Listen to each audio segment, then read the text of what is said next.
Le sujet est aujourd'hui: soutenez que le droit français reconnaît le droit d'être parent d'un enfant né d'une gestation pour autrui.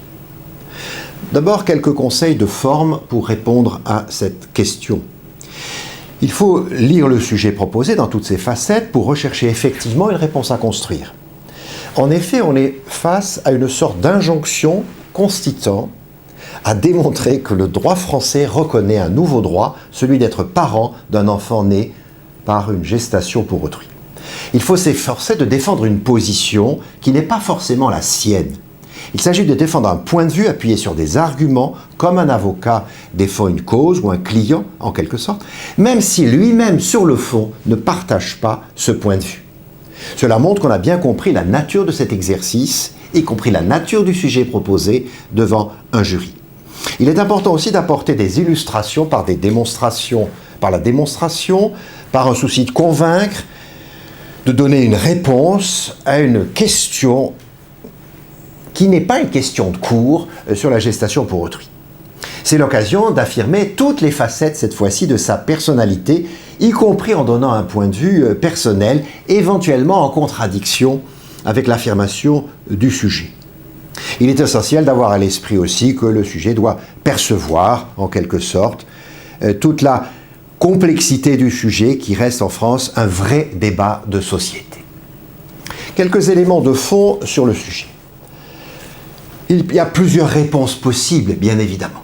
Et je vous dis tout de suite que pour ma part, je ne suis pas favorable à la gestation pour autrui. On peut imaginer une réponse de cette nature. Si la loi est clairement opposée à la gestation pour autrui en France, son usage par des Français à l'étranger aboutit à une jurisprudence qui, au nom des droits de l'enfant ainsi conçus, introduit indirectement une forme de droit à l'enfant. Premier aspect, la loi française interdit la gestation pour autrui. Lors des nouvelles facilités de procréation, avant la législation de 1994 et avant les évolutions de cette législation, s'était développé en France ce qu'on appelait les mères porteuses, s'était développé la location d'utérus avec la restitution de l'enfant ainsi créé. Et la tradition juridique française, par la jurisprudence, s'était opposée à ces évolutions. C'est les arrêts du Conseil d'État, Association Les Cigognes, arrêt de la Cour de cassation, Association Alma Mater. Nous sommes en 1988 et en 1989. Maintenant, cette forme de procréation est très clairement interdite en vertu de l'article 16.7 du Code civil. Toute convention portant sur la procréation ou la gestation pour le compte d'autrui est nulle. D'autres pays comme la France l'interdisent, la Suisse, l'Autriche, l'Espagne, l'Italie ou l'Allemagne. Deuxième point, l'utilisation des possibilités étrangères par les parents français. En revanche, incontestablement, d'autres pays admettent la gestation pour autrui, mais pas forcément la procréation pour autrui. Bien sûr, un encadrement juridique plus ou moins exigeant est organisé dans ces pays. Ils sont très nombreux, j'en cite quelques-uns. L'Afrique du Sud, la Belgique, l'Argentine, l'Australie, le Brésil, la Corée du Sud, le Danemark, le Royaume-Uni, la Grèce, Israël, la Nouvelle-Zélande, la Russie, l'Inde, l'Irak, les Pays-Bas et certains États américains ou certains États canadiens. Comme la gestation pour autrui est illégale en France, c'est-à-dire faire fabriquer un enfant par une autre personne avec des spermatozoïdes et des ovules des personnes qui souhaitent cette gestation pour autrui, beaucoup de parents ont recours à la gestation pour autrui hors du territoire. Et une fois qu'ils ont obtenu l'enfant qu'ils souhaitaient, ils reviennent sur le territoire français et ils veulent obtenir la reconnaissance en matière d'état civil de l'enfant. Dans un premier temps, la jurisprudence française a été relativement classique. Elle a été relativement classique en appliquant les dispositions du Code civil. La Cour de cassation, en 2011, a une jurisprudence classique à propos de l'inscription à l'état civil d'enfants nés à l'étranger d'une mère porteuse. Et par conséquent, ne reconnaissent pas cette possibilité. Ils mettent en avant l'article 16.7 du Code civil.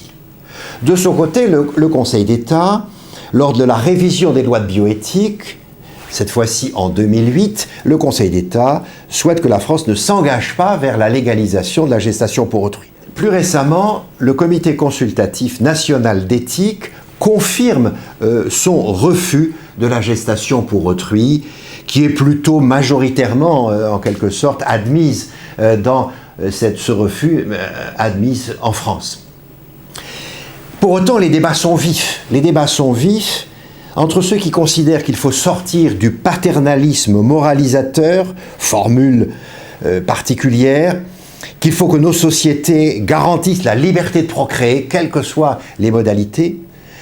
Donc il faut légaliser la gestation pour autrui, qui s'oppose à ceux qui sont contre cette grossesse qui devient un marché, qui répond à une demande d'enfant, quelles que soient les modalités. Et l'on a évoqué par exemple l'usine à bébés thaïlandaise sur ce point, ou le marché de la grossesse pour d'autres. Troisième point à aborder. Une jurisprudence européenne et française tient compte de cette nouvelle forme de filiation.